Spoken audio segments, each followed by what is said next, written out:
let's get into it. Coach Colin here. What is going on, guys? I knew Candace was going to talk about this.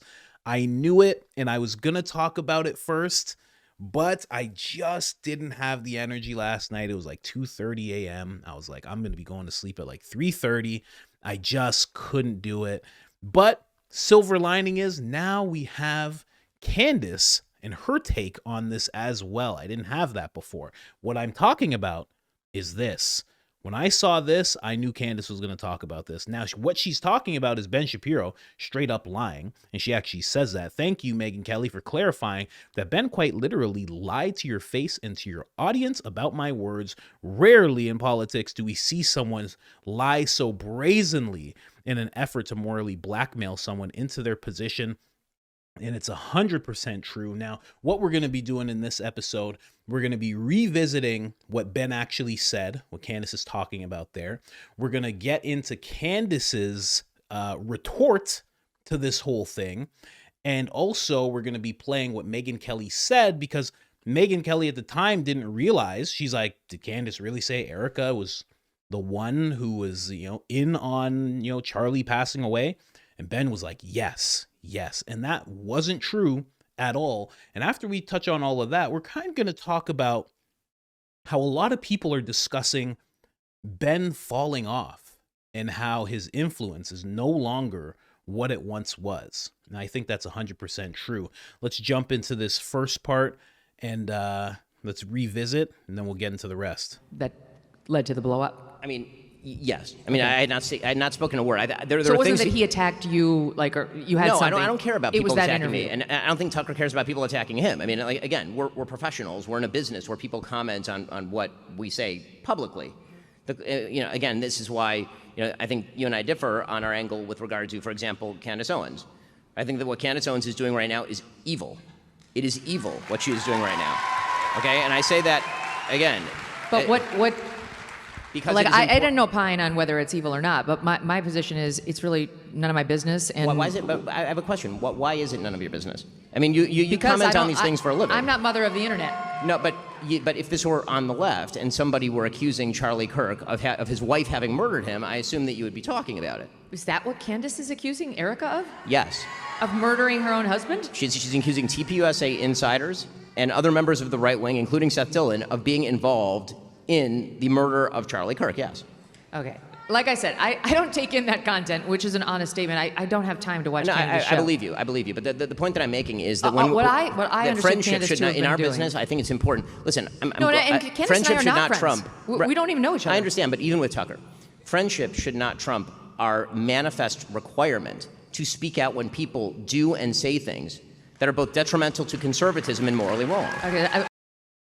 So that was Ben trying to morally blackmail Megyn Kelly into, condemning Candace. That is what they are looking for right now. They are looking for Tucker to be condemned by the entire conservative base as well as Candace. That is what they want more than anything right now. And I don't know why that is. It could be because of their clothing choice. Maybe it's how they present themselves on their podcast. Maybe it's their choice of microphone. Maybe it's because they comment on a certain place in the Middle East. Now, I don't know what place that could be. What do I know? I think it might be a place called Philadelphia. I'm so sorry to do this to you, Philly. You know what I mean? People in Philly are like, why am I catching the strays about the place that nobody wants to talk about? And I'm sorry, Philly. Someone had to get it. Now we have Candace actually talking about this whole situation. I didn't have this before, and also just, I've said it before. What Ben is doing there is it's very sneaky. I guess you would do that if you had the opportunity, but to try and just make everybody share your viewpoint is so, there's just something about him doing that just rubs me the wrong way completely. Let's hear Candace and her reaction to not only Ben and what he had to say, but also Megyn Kelly figuring out that Ben lied to her. Okay, so we'll see her reaction live as well. Let's get into it. I know, way too close to the camera, but you have to understand, I have a Patreon now, so consider subscribing to the Patreon. As you know, sometimes we get attacked by bigger accounts and it puts this channel in jeopardy. On Patreon, I'll be able to talk about things that I can't talk about here, and you'll have more of a link to me just in case, because like I said, they're going to figure out this whole Philadelphia thing that I've been rolling with the past few weeks. And if they do, you'll find me over there. Link in the description. Okay. If somebody said, is this a good idea? I would have said, you know what? Let's maybe not do that. But it happened. And it's important to stress here that this was not just a simple mistake that Ben made, right? That's always a possibility that Ben really thought maybe he's backstage and sees something on Twitter and somebody said, Candace just said that Erica Kirk murdered Charlie. And then he gets on stage and he repeats it. Maybe it's just an accident. Highly unlikely, but of course you have to run that plausibility. But we can now confirm that that certainly was not the case. This was not a simple mistake because in the days following it, he didn't recant. He did not modify. He did not correct. He has a platform. He could have just come out and said, oh, you know, I got the details wrong. Nope. This was a premeditated and a post-meditated lie, okay? Intended to morally blackmail Megyn into a position to decide right now on the spot whether you are going to stand with evil Candace, who was accusing Erica Kirk of murdering her own husband. And that lie backfired gloriously. By the way, I think if it had been any other person, like if it was not Megyn Kelly who was sitting across from Ben, his strategy would have worked. That was high pressure, peer pressure. She happens to be extraordinarily media trained. And she didn't buck, okay? She looked uncomfortable, but she did not bend to his will. She kind of just moved along and said some stuff about Tucker, asked again, like, are you sure she said that? And he said, yes, she said that. And then she found out, obviously, that I did not say that. And the following night of her tour, during a Q&A section, somebody named Josh stepped up and asked her about that moment. And here is what Megyn Kelly said. Hi, Megyn. Hi. My name is Joshua. My question is, during a recent stop, you had Ben Shapiro as a guest, and he had made some claims about Candace, saying that she had said certain things online, and when he made those claims, you looked visibly uncomfortable because, you know, you hadn't heard that and couldn't Correct. verify that. So my question is, why did you look so uncomfortable in that moment, and have you researched the claims that he made since? Thank you for that. Yeah, no, he said that Candace has been claiming Erica Kirk was behind the murder of Charlie, which I had not heard, and I was taken aback because that seems like something I would have heard. It's so crazy. And I have since learned it is not true. Candace has not made that claim. And in fact, I've now seen several clips of Candace specifically defending Erica Kirk and saying she would never make a claim like that about Erica, and that she is open-minded to other people at Turning Point. That's obvious. She's been making that point. I had heard that point. But she's specifically been defending Erica Kirk, and she's been saying she does not think that of Erica. And in fact, if you read her comments, she's under pressure to make comments about Erica. And so far, what I've seen, she hasn't. So thank you for that question.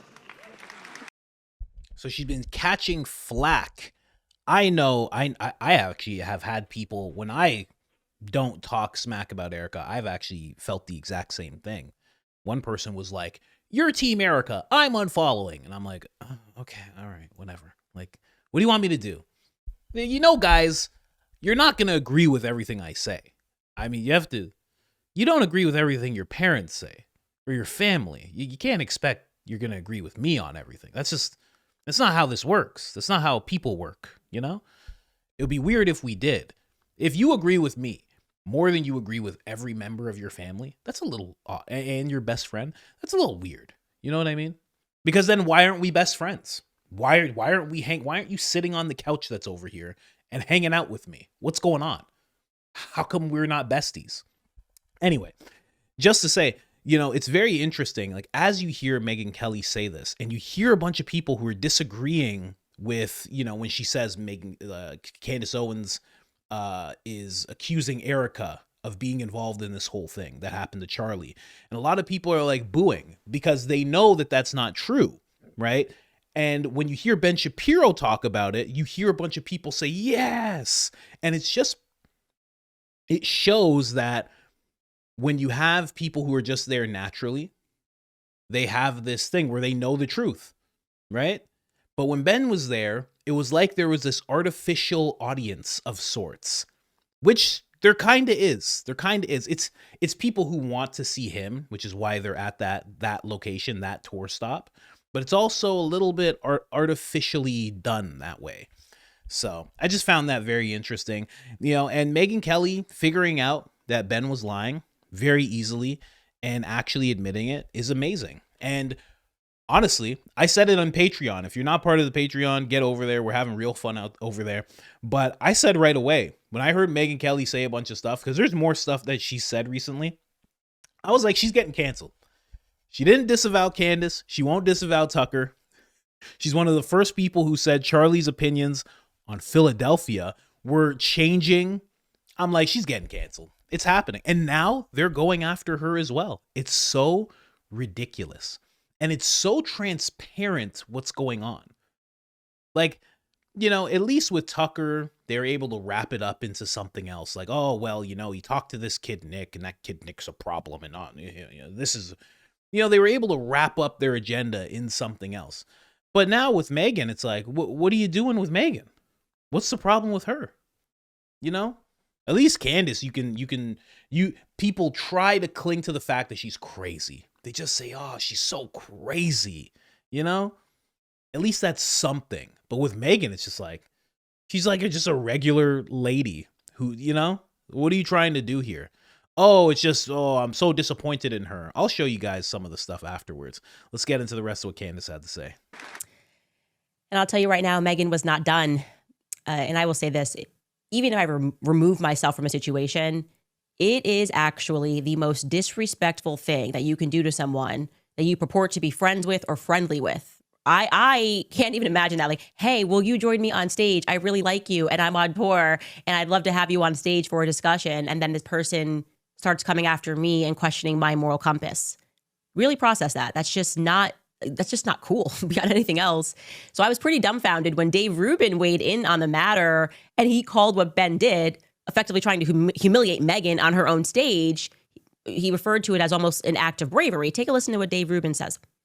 All right. First off, again, like I know I guess I'm glazing Ben right now, but he deserves it. It is not easy to go onto someone else's show in general when it's not a live audience and criticize them. But it's really not easy to do it when you're in front of thousands of people. I don't know how many people are at those shows, but it's certainly thousands. You can add it to me. When thousands of people are there to watch Megyn, and then you have to criticize her a little bit, and he did it absolutely respectfully, and I think he did it properly. Listen, I don't care. Look, you can tell, I don't really want to talk about Tucker. I certainly don't want to talk about this Nick guy, but sometimes these things just hit you in the desk, and I agree with Ben. Like, I have a job to do, and if I don't address the things sometimes that I don't want to, then I'm probably not very good at my job, and you should watch another show. I don't really want to talk about Candace. We were great friends for a long time. She has been to this house for dinner. She loves chicken parm. Well, I can fact check true. I have been to his house for dinner and I do really love chicken parm and I had a good one at his house. I will say that. I'm not going to front. But the other part that he's saying here, I don't know what happens near his eye. Zio what? I didn't hear any Zio. Did you? I didn't hear. I don't even know what that is. I don't know what that is. Where you just on this one topic, and this was what it was with Dave Rubin and why I had to stop being friends with him or friendly with him, is like they just don't know what it actually means to be a good friend. You do not, when you are invited to join somebody on stage, prepare a lie, right? Present them with a lie and try to peer pressure them in front of their own fans. That's like, there are a million things that could happen before that ever comes to it. She did not invite him to have a debate. She invited him to come on her tour and to introduce, to have him in front of her audience and to have a conversation about their values. It's just not the right place, it's not the right time. And it really just shows that you're not a good person because she probably went backstage, okay, and said hello to him and was all friendly. If you want to take her to the side and said, hey, I wanted to have a face-to-face conversation with you, that's how like regular people would handle something like that. Not try to humiliate you on your own stage. That's just going to make Megyn upset. And Megyn does eventually do what I do when I get mad. I double down on the truth, right? That is what I sentence people to, more truth. And it's fantastic just be able to share more truth. And you don't have to be vengeful. You can just share more truth and it's deeply upsetting to them. And that's what she does. She was literally trending all weekend. I sentence people to more truth. What a thing to say. That's what I sentence people to. Wow. And she's right. She's right. Like I've said before, I don't want to argue with her. Not at all. Not even a little bit do I want to argue with her. You know? I sentence people to truth. I've said it before. Imagine being one of her kids when you're like a teenager. Oh, it's going to be so rough. Unless you inherit some of her debating ability, you know? Unless you inherit some of that, oh, it's going to be rough. It's going to be so rough every day.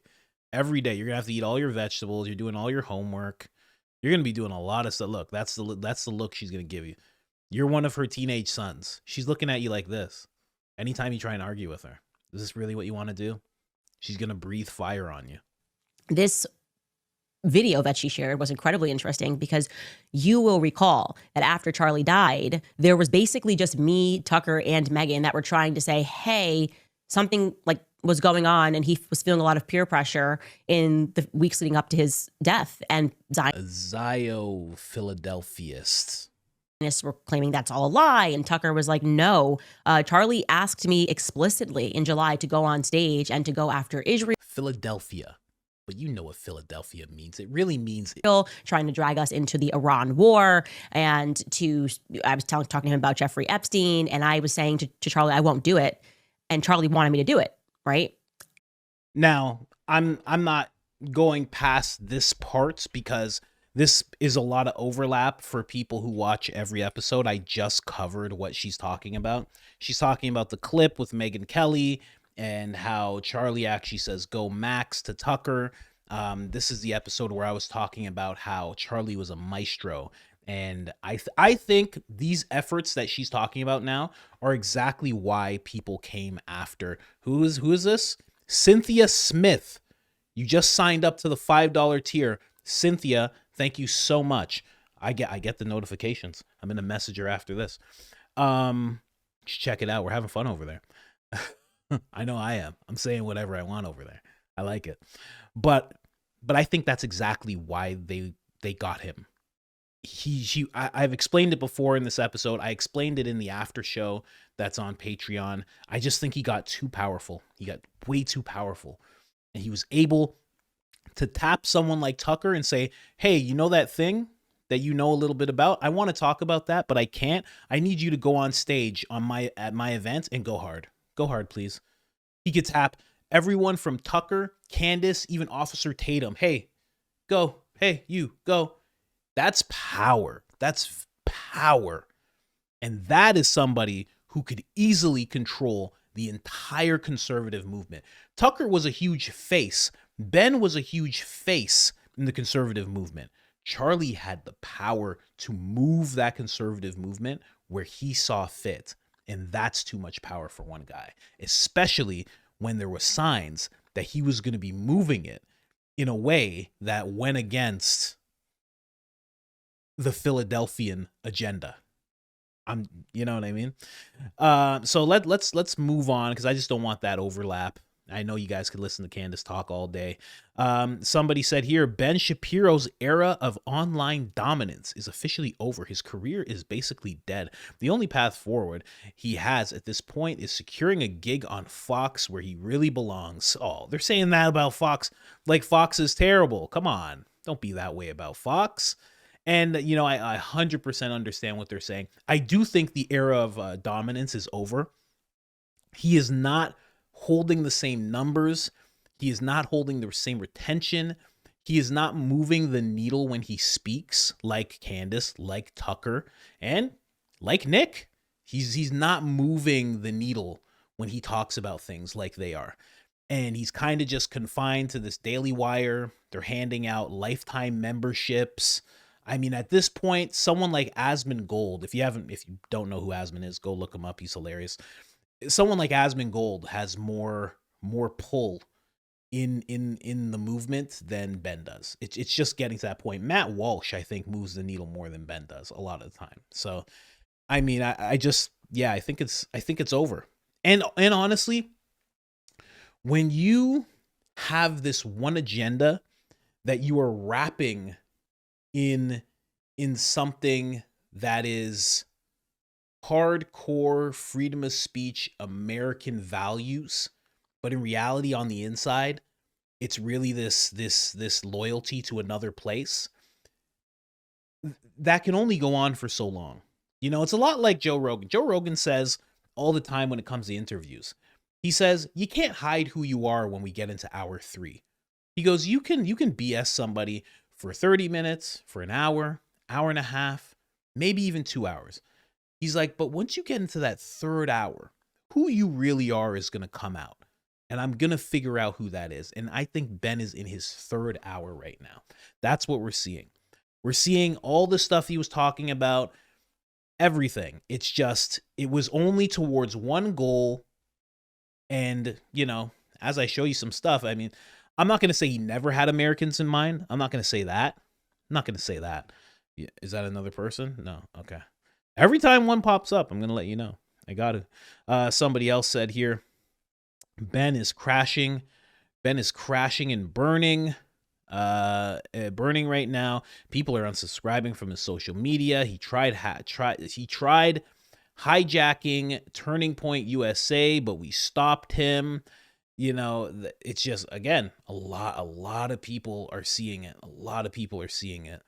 And it's not working out. It's not working out. And a lot of people are unsubscribing. That's why they've gone into, at the Daily Wire, they've gone into this whole thing where they're offering people lifetime memberships. So you pay X amount of dollars, which I imagine would be quite the sum of money. I mean, I couldn't imagine it being less than $1,000 for the Daily Wire. It's crazy. I mean, no offense. If you like it, you like it. I used to like it quite a bit. Yeah, I still like Matt Walsh. I think Matt Walsh is great. I think Michael Knowles has some really cool conversations. The other guy, the bald guy, nah, not really. Ben, nah, not really. I don't even know who else they have. Is there anybody else? They lost Brett Cooper, so I just I got to be honest. When it comes to Patreon, not to bring it up again, but I'm going to be bringing you more content than pretty much all of the Daily Wire. Just saying. And it's only a low price of $5. $5, you can be known as part of the community.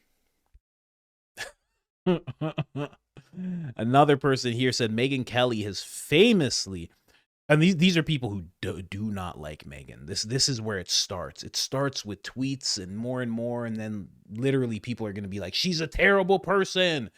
Please disavow.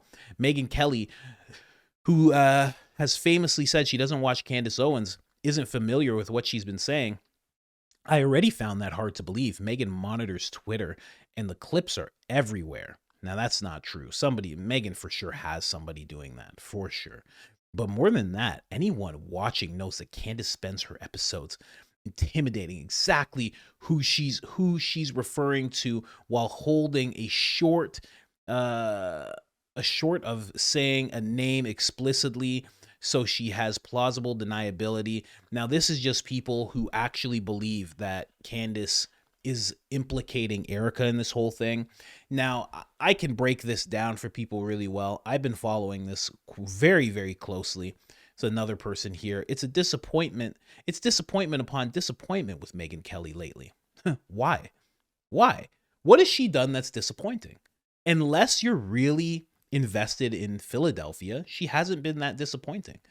The only allegation she has the energy to investigate in regard to Candace is Ben Shapiro's, but Candace has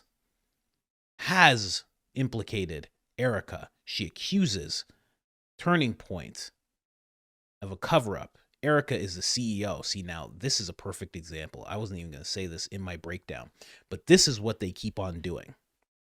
They keep on taking Erica's position now as CEO, and when Candace says Charlie was betrayed by people in Turning Point, they fuse that together with Erica.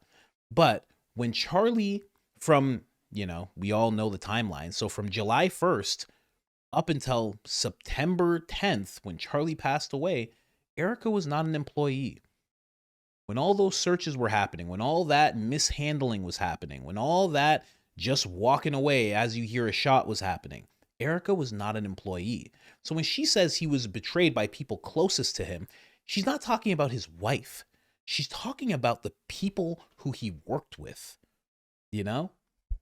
And, you know, you could say that it's not all of them. You could say it's some, you can say whatever, but you know what Candace actually means. But again, when it comes to this type of stuff, the dishonesty is really, really interesting to watch. When you know what actually happened and you're hearing this dishonesty, it's interesting to watch. We're going to move on and show a clip of Ben saying something absolutely wild. And I think this is part of the reason why he's losing a lot of his popularity. This guy here, I'm so done with Megyn Kelly. Candace absolutely did allude to the fact that Erica killed her own husband. That did not just come up from Ben, but from thousands who saw that very specific clip. They just keep on doing this. They'll just keep on pushing this. You know what I mean?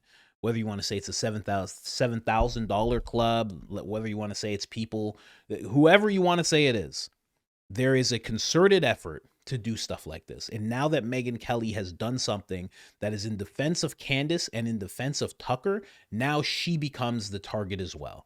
And they're just going to keep saying that she did say it. And that's the thing about this whole, I'll just say effort, is that if you say, you've seen it before, you've seen this 100 times before. If you say something enough, it becomes real.